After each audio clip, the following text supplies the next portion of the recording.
Hello everyone, আজ আমি 1 cup ময়দা আর একটা ডিম দিয়ে দারুণ টেস্টি এবং খুব কম সময়ে তৈরি হয়ে যায় সফট একটা টিফিন বানিয়েছি। সেটাই আপনাদের সঙ্গে শেয়ার করছি। এর জন্য একটা বড় বাটিতে একটা ডিম ফাটিয়ে নিলাম, আর নিলাম 1 চামচের কাছাকাছি লবণ আর 1 চামচের কাছাকাছি চিনি, আর দিচ্ছি ছোট্ট চামচের 1 চামচ চিলি ফ্লেক্স। চিলি ফ্লেক্সের জায়গায় আপনারা গোলমরিচের গুঁড়ো দিতে পারেন। এবারে খুব ভালো মতো সব কিছুকে মিক্স করে নিচ্ছি।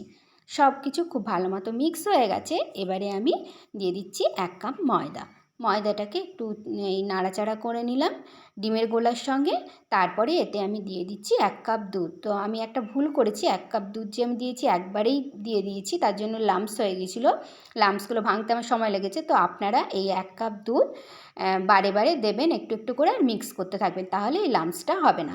তো এরকমভাবে লাম্পসগুলো আমি ভেঙে নিয়েছিলাম, মানে একটা লাম্পস ফ্রি এরকম ব্যাটার তৈরি করে নিয়েছি।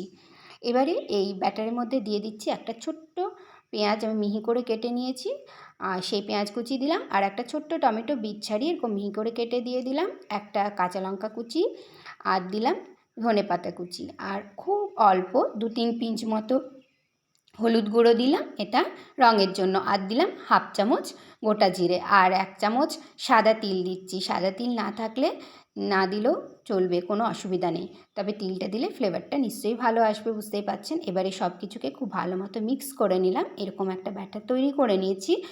আর এতে দিয়ে দিচ্ছি 1/2 চামচ বেকিং পাউডার, বেকিং সোডা নয়, বেকিং পাউডার, কেক তৈরির সময় আমরা যেটা ইউজ করি। এবারে এই সব কিছুকে আবার সব কিছুর মধ্যে বেকিং পাউডারটাকে খুব ভালো মতো মিক্স করে দিয়ে আমি 10 মিনিট মতো ব্যাটারটা সেট হওয়ার জন্য ঢাকা দিয়ে রাখলাম।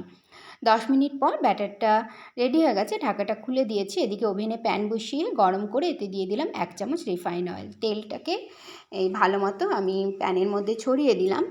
এবারে ওভেনের ফ্লেমটাকে মিডিয়ামে রেখেছি। তারপরে এই ব্যাটারটাকে একটু চামচে করে হাতাতে করে নাড়াচাড়া করে আমি এতে দু হাতা ব্যাটার দিয়ে দিচ্ছি প্যানে।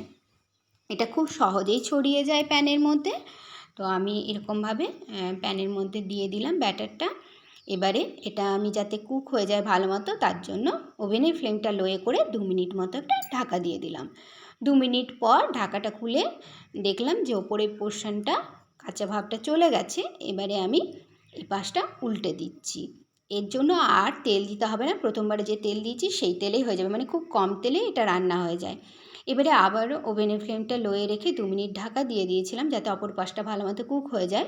এবারে একটু হাতাতে করে খুন্তিতে করে এদিক ওদিক আমি এরকমভাবে চেপে চেপে দিলাম। তারপরে 2-3 বার উল্টে পাল্টে নিলেই দুদিকে একটা সুন্দর রং চলে আসবে, আর এটা রেডি হয়ে যাবে। তো এরকমভাবে লো টু মিডিয়াম ফ্লেমে এটা বানিয়ে নিতে হবে। হাই ফ্লেমে করলে হয়তো শক্ত হয়ে যাবে, তো লো টু মিডিয়াম ফ্লেমেই পুরো রান্নাটা করে নিতে হবে। আমি আরেকটাও এরকমভাবে প্যানে তেল দিয়ে এই তেলটা গরম হয়ে গেলে 2 হাতা ব্যাটার দিয়ে দিলাম ছড়িয়ে, খুব সহজেই এটা ছড়িয়ে যায়। তারপর 2 মিনিট মতো লো ফ্লেমে একটা ঢাকা দিয়ে দিলাম কুক হওয়ার জন্য। 2 মিনিট পর ঢাকাটা খুলে ওপর পোর্শনটা যখন দেখব কাঁচা ভাব চলে গেছে তখন এটা উল্টে দিচ্ছি। তো এইরকমভাবে এটা উপরেও খুব সুন্দর একটা রং ধরেছে যেরকম, তো নিচেও এরকম একটা উল্টে পাল্টে যখন ভাজবো আবারও ঢাকাটা খুলে দিলাম 2 মিনিট ঢাকা দিয়ে প্রথমবারের মতোই লো ফ্লেমে। তারপরে এই ঢাকাটা খুলে আমি ওভেনের ফ্লেমটাকে মিডিয়ামে করে দিচ্ছি। এরকম উল্টে পাল্টে 2-3 বার উল্টালে পাল্টালে এরকম সুন্দর দুদিকে একটা রং ধরে যাবে। তো এইবারে রেডি হয়ে গেছে এটা। তো একইভাবে আমি বাকিগুলো বানিয়ে নিয়েছিলাম। তো আমার এই 1 কাপ ময়দাতে 4টে এরকম টিফিন তৈরি হয়েছিল। তো এটা ভীষণ সফট হয়। হাই ফ্লেমে ভাজবেন না, লো টু মিডিয়ামে পুরো রান্নাটা করবেন।